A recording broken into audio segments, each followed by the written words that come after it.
سال تحصیلی جدید با یه آموزش ویژه شروع میشه. توی این ویدیو دو مدل پرطرفدار مقنعه رو یاد میگیری: مقنعه پفی یا اداری و مقنعه نقابدار یا کرواتی. هر دو رو میتونی خودت بدوزی دقیقاً به اندازه و سلیقت با هزینه خیلی کمتر از بازار. سلام، من مرضیه هستم. به کارگاه کوچیک من خیلی خوش اومدین. برای دیدن این آموزش تا انتها همراه من باشید.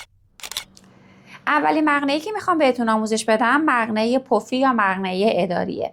شما مقنعه رو میتونید با پارچه کرپ و یا پارچه تترون بدوزید. اگه میخواین از پارچه تترون استفاده کنید بهتر از تترون بروجرد استفاده بکنید که خیلی مرغوب و لطیفه و به مرور زمان بر اثر شستشو پرز و دوندون نمیشه. متراژ پارچه‌ای که شما احتیاج دارین بستگی دارین که شما میخواین بلندی مقنعه‌تون چقدر باشه. 80 سان، 90، 100، 110، 120، 150 میتونه بلندی قسمت جلوی مقنعه شما باشه. اگر که میخواین مقنعه‌تون یه اندازه استانداردی داشته باشه که تا زیر سینه بیاد، فاصله 86 تا 90 عدد مناسبیه و نه خیلی بلنده نه خیلی کوتاه، زیر سینه رو میپوشونه. ولی اگر میخواین بلندتر باشه خب باید متراژ بیشتری پارچه تهیه کنید. پارچه رو به طور کامل روی میز یا روی سطحی که میخواین برشتون رو انجام بدین پهن میکنید. این قسمت ها ترکی پارچه است، یعنی الان به سمت ترکی به این سمته و این قسمت عرض پارچه است. قبل از اینکه پارچه‌تون رو بخواین برش بزنین حتما آب بزنید و یه اتوی خوب روی پارچه‌تون بزنید. الگویی که برای برش مقنعه احتیاج داریم یک الگوی مربعیه که مستقیم روی پارچه میتونیم برشش بزنیم. این گوشه‌ای که ترکی داره رو شما باید بردارید، به این صورت بیارید بذارید و اون قسمتی که ترکی پارچه است میشه بلندی جلوی مقنعه شما. این قسمت میشه پایین مقنعه. اما خب ممکنه نتونین تنظیمات رو به صورت درست انجام بدین و ممکنه که کج در بیارین. میام چه کار میکنم؟ میام ابعاد مربعی رو که میخوام بر اساس اون مربع مقنعه رو برش بزنم رو علامت میزنم. من میخوام مقنعه‌ام بلندیش 87 باشه، چون یه مقنعه قبلا داشتم بلندیش 87 بود، بلندی خوبی بود. الان میخوام 87 باشه. 1 سانت زاپاس دوغ 88. سر متر رو میذارم این گوشه روی ترکی. قبل از اون باید سرکجی پارچه رو گرفته باشم. خب سر متر رو گذاشتم اینجا، به اندازه 88 علامت میزنم. من دارم روی پارچه و روی اندازه واقعی بهتون آموزش میدم. آموزش‌های زیادی توی فضای مجازی هستن ولی اکثرا یا کوچیکن یا روی کاغذن. من میخوام در اندازه واقعی بهتون یاد بدم که خیلی راحت بتونید برش بزنید و دیگه سوالی براتون پیش نیاد. پس این قسمت رو به اندازه بلندی جلوی مقنعه‌تون، اگه میخواین یه مقنعه داشته باشین که تا زیر سینه‌تون رو بگیره و سایز معمولی داشته باشه 90 خوبه. حالا باز این سلیقه‌ایه. از اینجا هم به همون اندازه میرم علامت میزنم تا پایین. از اینجا هم همینطور. از این گوشه هم سر متر رو میذارم به اندازه‌ای که این سمت علامت زدم. الان مثلا من 88 علامت زدم. تا پایین علامت میزنم. من دوربین رو یک مقدار جابجا میکنم. ببینید از این بالا علامت زدم تا اینجا 88، یا همون مقداری که میخواید برای من میشه اینجا. از اینجا هم دوباره علامت میزنم. میخوام یه مربع داشته باشم به اندازه 88 در 88. از اون بالا هم که علامت زدم تا پایینم اینجا رو علامت میزنم میشه 88. حالا باید اون سر ترکی رو بیارم بذارم روی این لبه. این فاصله شد 88، این تا اینجا شد 88، تا اینجا هم شد 88، این هم 88. یه مربع 88 در 88 من زدم. شما 90 در 90، 100 در 100، هر چقدر که خواستین بلندی مقنعه‌تون باشه همون مقدار میزنید. حالا این ترکی رو ببینید اینجا روی پارچه است. من از رو شروع کردم به کار که وقتی برمیگردونم بشه پشت پارچه. پس اینجا روی پارچه بود. حالا این سر ترکی رو میبرم میذارم روی این گوشه. ببینید این شکلی شد. اون سر ترکی رو گذاشتم اونجا. حالا 1 سانت زاپاس دوختم گذاشتم. این اضافات دور تا دورش رو قیچی میکنم. ببینین این شکلی شد. اون سمتی که ترکی داشت، ببینین این سمتی که یه تیکش ترکیه، این میشه برای جلوی مقنعه، این میشه برای پایین مقنعه. خب من دوربین رو ثابت کنم، پایین مقنعه رو باید یه مقدار آرایشش کنیم که پایین مقنعه‌مون نوک‌تیز نشه. خب از قسمت پایین ببینید من مقنعه رو جابجا نکردم که شما گیج نشین. از این قسمتی که دولای بسته است به اندازه 10 سانتی متر از این لبه بالا میرم، یه علامت میزنم و این علامت رو به صورت یه هلال خیلی ملایم وصل میکنم به پایین مقنعه.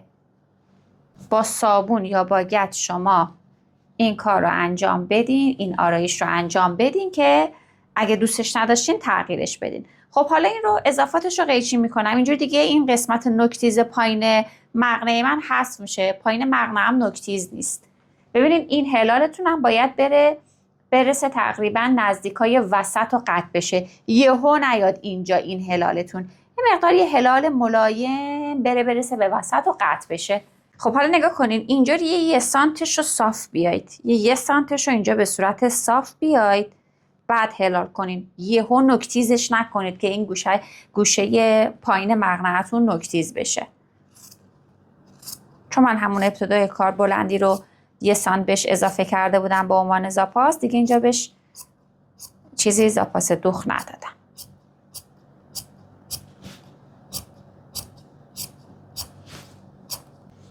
خب حالا این قسمت جلو، این قسمتی که ترکی داشت گفتیم برای قسمت جلوه.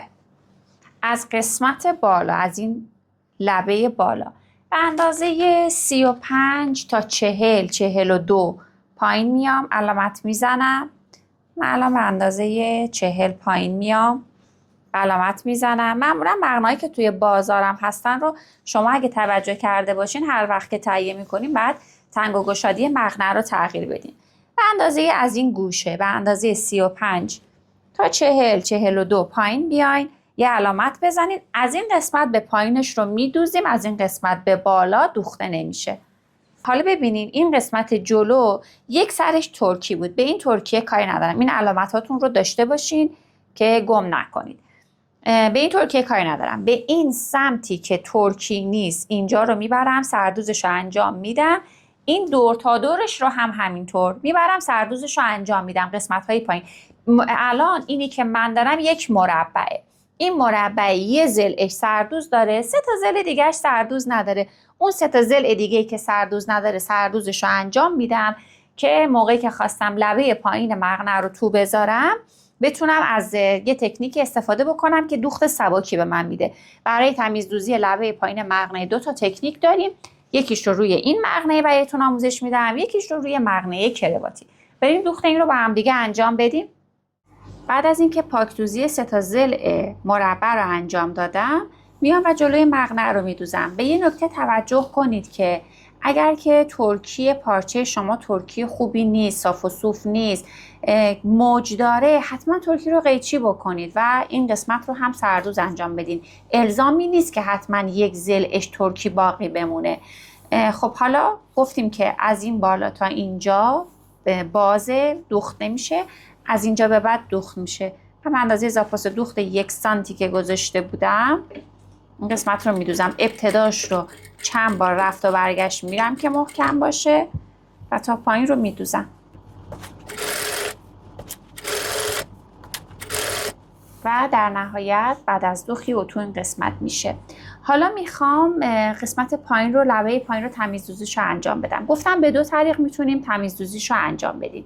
توی روش اول که بیشتر مناسب پارچه‌های تترونه، وقتی که سردوز رو انجام دادیم به فاصله نیم سانت، خیلی کم، نیم سانت، 2 میل، 3 میل این لبه رو تا میکنم و دوخت نیش میزنم. دوخت نیش هم ببینین روی همین سردوز قرار میگیره، انقدر تاش نمی کنم، 1 سانت تاش نمی کنم. چرا؟ چون تو اون قسمت منحنی با مشکل روبرو میشم. این درز رو باز میکنم، درز باز میشه، اینو به اندازه خیلی کم، حتی من الان کمتر از نیم سانت، فقط به اندازه پهنای سردوزم ببینید تا کردم. چون اگر زیاد تا کنم موقعی که میخوام برم تو قسمت هلال با مشکل روبرو میشم.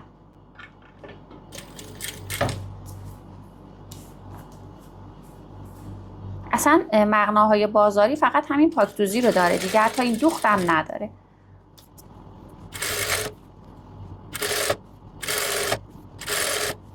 سعی کنید وقتی دوختتون رو انجام دادین این دوتا ابتدا و انتهای دوخت که به هم میرسن توی یک نقطه به هم برسن، بالا پایین نباشن، دوخت یه دستی داشته باشید و دیگه این مغنه کارش تموم شد. فقط یه اتو میخواد، اتوش رو بزنید و استفاده کنید.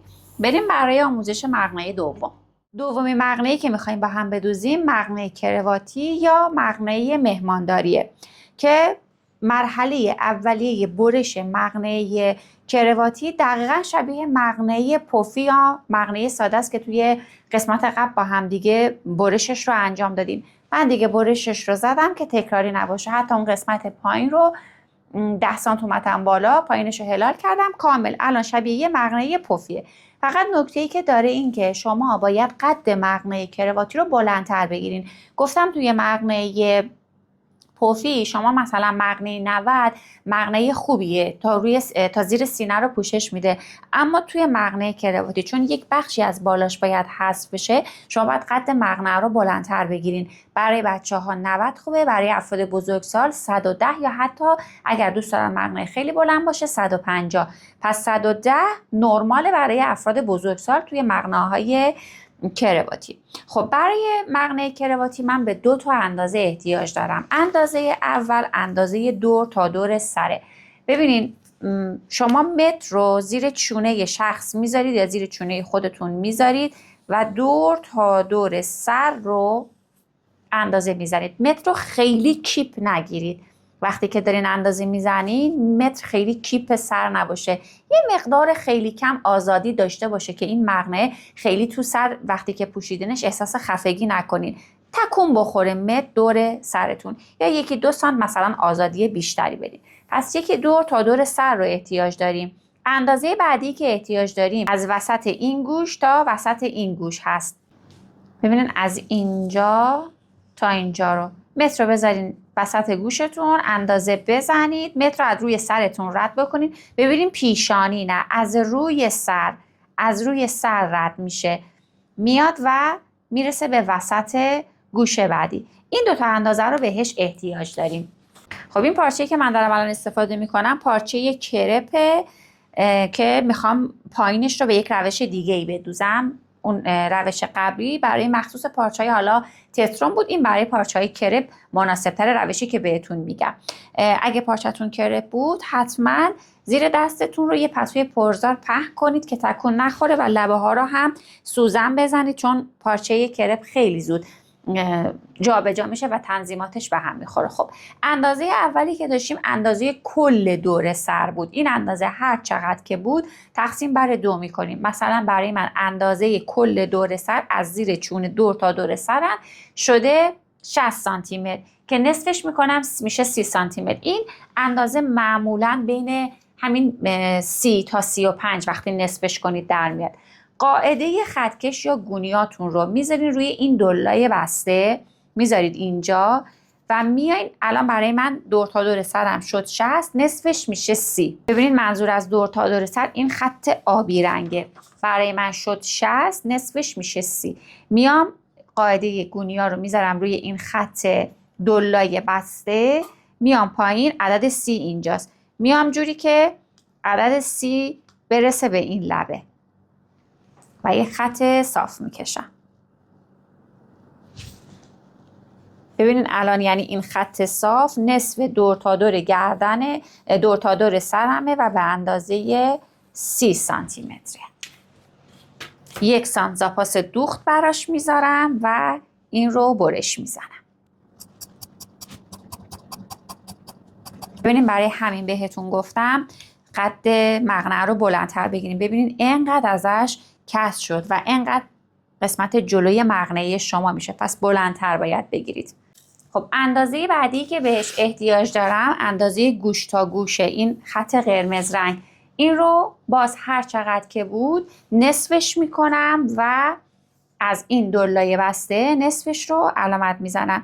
برای من عدد 38 نصفش میشه 19. از این دلای بسته متر رو گذاشتم، 19 رو علامت زدم. پس اینم شد نصف گوش تا گوش. اینو یه چرت اینجا میزنم، یه چرت کوچیک، چرت خیلی بزرگ نمیزنم.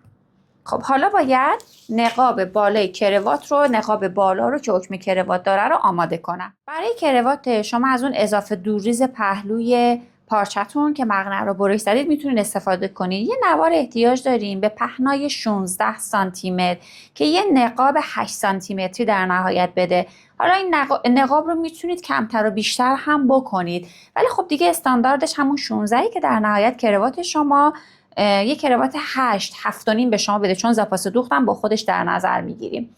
بلندیش چقدر باشه؟ به اندازه 120 تا 150 سانت. هر چقدر که بلندتر باشه اون آویزون کروات شما در نهایت بیشتر میشه. به این صورت این یه مستطیل خیلی ساده، ببینی الان پهناش 16 وقتی تا بکنم میشه 8 سانتی متر. این رو میبریم آماده میکنیم برای دوخت. یه کار دیگه هم میتونیم بکنیم. میتونیم این پهلوهای کرواتمون رو فرم بدیم، یعنی اینجوری حالت صاف و مستقیم نداشته باشه.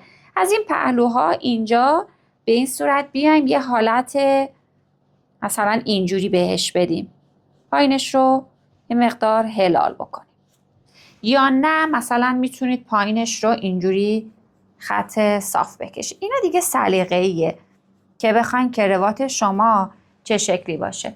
یه کار دیگه هم میتونید بکنین که مقنعه‌تون رو جذاب‌تر کنین، مخصوصا اگه برای دانش آموز دارین این مقنعه رو برش میزنین. برای فرم اداری که همین باید از رنگ خودش شما از پهلوهای خودش بیایید و کروات بالا رو، نقاب بالا رو آماده کنین. یه کاری که من کردم، اومدم ببینید من پارچه سبز نداشتم، اومدم از یه تیکه پارچه رنگی استفاده کردم و تیکه های کناریش رو بهش دوخت زدم. ببینید به این صورت. این تیکه مخصوصا اگر برای دانش آموزا، برای بچهای مدرسه انجام میدین، میشه مثلا رنگ یکی از رنگ‌های روپوش مدرسه‌شون باشه، فرم مدرسه‌شون باشه. اومدم این تیکه رو از یه پارچه دیگه آماده کردم. این پهلوها رو هم اومدم از پارچه مشکی، چون اصلا پارچه سبز نداشتم که بخوام انجام بدم. این پارچه خیلی متراژش کم بود، من به زور تونستم این مقنعه رو ازش در بیارم. پس ببینیم به این صورت. حالا این چقدره؟ این تکه رنگی گوش تا گوشه. گوش تا گوش برای من 38 بود. این فاصله 38، این تکه به اندازه گوش تا گوش 38. البته 40 بریدم که 1 سانتی اینجا زاپاس دوخت داشته باشن. 2 تا تکه هم اومدم از پهلوها بهش اضافه کردم که در نهایت وقتی روی سر قرار میگیره این تکه روی سرم قرار بگیره و یه نمایه متفاوتی داشته باشه. اگر که مثل من اومدین 2 تکه کردین، خب میدونیم این فاصله گوش تا گوش فاصله از این چرت تا سمت مقابل چرته. اگر که نه اومدین پارچه ساده استفاده کردین، وسطش رو پیدا میکنین، این رو روی هم میذارین، وسطش رو پیدا میکنید، علامت میزنید، از وسطش به اندازه گوش تا گوش 1/2 به سمت راست، 1/2 به سمت چپ، 1/2 برای من شد 19. اینجا علامت میزنید، 19 هم اینجا علامت میزنید. یعنی چی؟ یعنی این فاصله تا این فاصله به اندازه گوش تا گوشیه که اینجا اومدید و 1/2 رو علامت زدید که الان اینجا 38. اینجاها رو یه چرت میزنید، یه چرت کوچیک. حالا میبریم پای چرخ. ببینید چجوری میدوزمش. این گوش تا گوش علامت میزنم، اینجا رو فاصله بین گوش تا گوش رو نمیدوزم. الان اینا همه پشت پارچه است دیگه. از این لبه تا این گوش تا گوش میدوزم، این رو نمیدوزم، دوباره این رو میدوزم. برای این تکه هم همینطور. اگر خواستین مدلدار درست کنین مشخصه دیگه. این لبه رو میدوزم، گوش تا گوش رو نمیدوزم، این تکه رو میدوزم. میتونید اگر که دوست داشتین فاصله گوش تا گوش رو لایه هم بزنید که نقابتون خشک و یه مقدار بهتر بیست. البته لایه پرشین بزنید، لایه کاغذی نزنید. خب برای دوخت مقنعه کرواتی اول میام کرواتش رو میدوزم. کرواتش رو آماده کردم. حالا این گوش تا گوش باز میمونه، دوخته نمیشه. این گوشه ها دوخته میشن. از سمت پشت به اندازه 1 سانت زاپاس دوختی که داشتم این رو دوخت میزنم.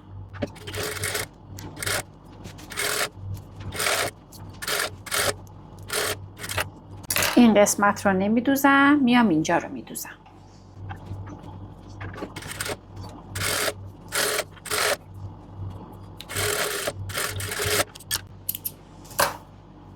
خب حالا برش میگردونم به رو. قبل از اینکه بخوام برش گردونم اینجا رو ابتدای این گوشت تا گوشت رو به اندازه 1 سانزاپاس دوختم چرت میزنم.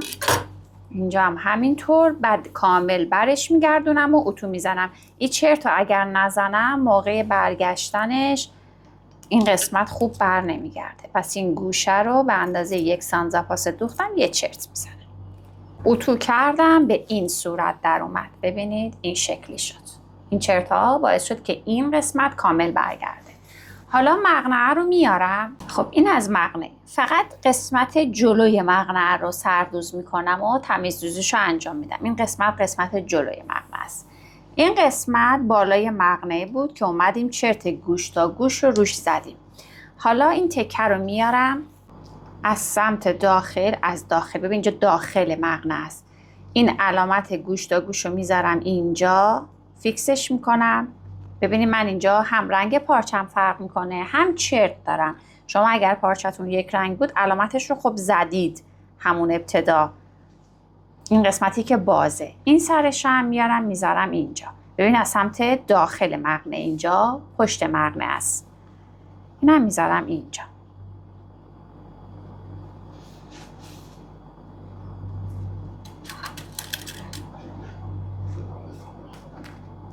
حالا لبه مقنعه رو با لبه این نقابم فیکس میکنم. خب حالا این قسمت رو میدوزم. از کجا؟ از این چرت. ببینید از این چرت شروع میکنم دوختن تا این چرت. اینا آزادن. این دنباله کروات و این قسمت آزاده. اینا دوخته نمیشن. از این چرت تا این چرت. چرتی که مربوط به قسمت گوشت تا گوشت بود، به اندازه 1 سانزاپاس دوختم. این قسمت رو میدوزم.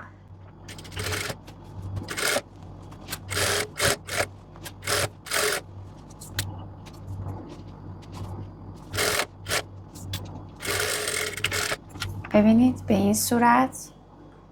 این صورت دوخته شد. این بازه، اینجا هم بازه. حالا میبرم اینو میدم کنار، این دنباله رو میدم کنار.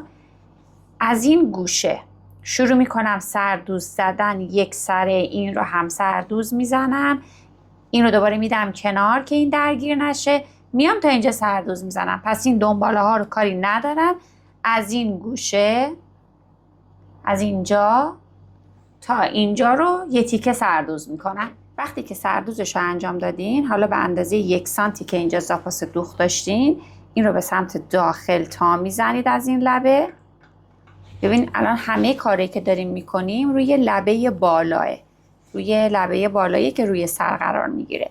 این 1 سانت رو تا میزنیم، دوخت میزنیم. این 1 سانت رو که تا زدیم دوخت میزنیم.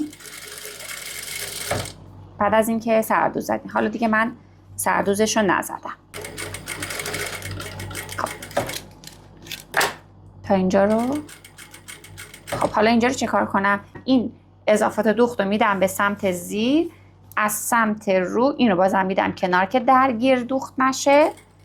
اینجا رو هم یه دوخت میزنم. اینجوری دوخت روی نقابتونم زده میشه و نقابتون دیگه فیکس میشه. ببین الان این اضافات به سمت اضافات دوخت، اضافات نقاب به سمت مقنعه است.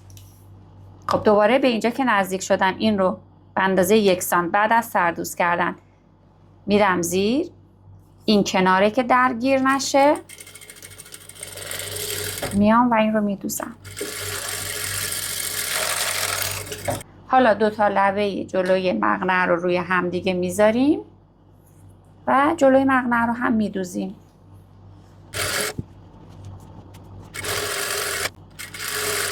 ببینید اینجا یکی از خطوط بعد ترکی می بود دیگه جلوی مقنعه، چون ترکیش خیلی بد بود من ترکیشو چیدم. پس حتما لزوما نباید جلوی مقنعه‌تون یکی از خطوطش خط ترکی باشه. این قسمت مقنعه دوخته شد. خب حالا پایینش رو میخوام تمیزدوزیشو انجام بدم.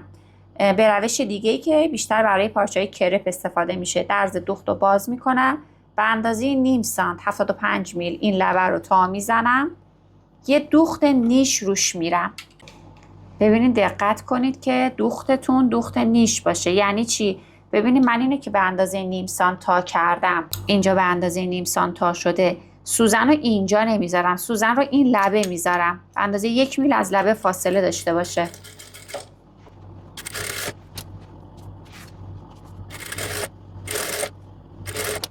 ببینید دوخت نیش این شکلیه. ببینید دوخت به اندازه فقط 1 میل از لبه فاصله داره.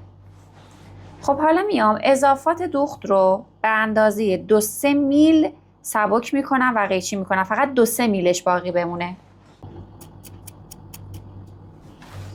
ببینید به اندازه 1-2 میل بیشتر از اضافات دوخت باقی نموند. حالا یه تای دیگه میزنم و این رو میدوزم. این سبک کردنه کمک میکنه که این تایی که میخوام بزنم دوباره یه تای کوچیک 1-2 میلی باشه. هر چقدر که زاپاس دوخت اضافه اومده باشه، زاپاس دوخت مونده باشه، شما تا رو به همون مقدار میتونید بزنید. ببینید یه تای خیلی باریک و کوچیک.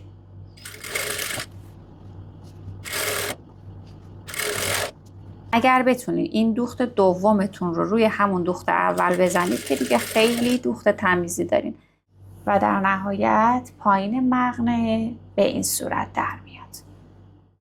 خب اینم از مقنعه نقابدار یا مقنعه کرواتی که کرواتش رو میشه به مدل‌های مختلف هم جلوی صورت بس، هم برد داخل از پشت حالت ضربدری کرد و بس، و مدل‌های دیگه اگر که این بندش بلند باشه حتی میتونید به صورت گیسباف بکنید و از بالای سرتون ردش بکنید اگر که بلند باشه. امیدوارم این مقنعه ها رو بدوزید، سال تحصیلی خیلی خوبی رو دانش آموزان عزیزمون شروع بکنن و سراسر موفقیت باشه براشون. اگر این آموزش رو دوست داشتین مثل همیشه از من حمایت کنین، ویدیو رو هایپ کنین تا در معرض دید افراد بیشتری قرار بگیره و با لایک و کامنتاتون به من انرژی بدین تا بتونم ویدیوهای آموزشی بیشتری رو براتون آماده کنم.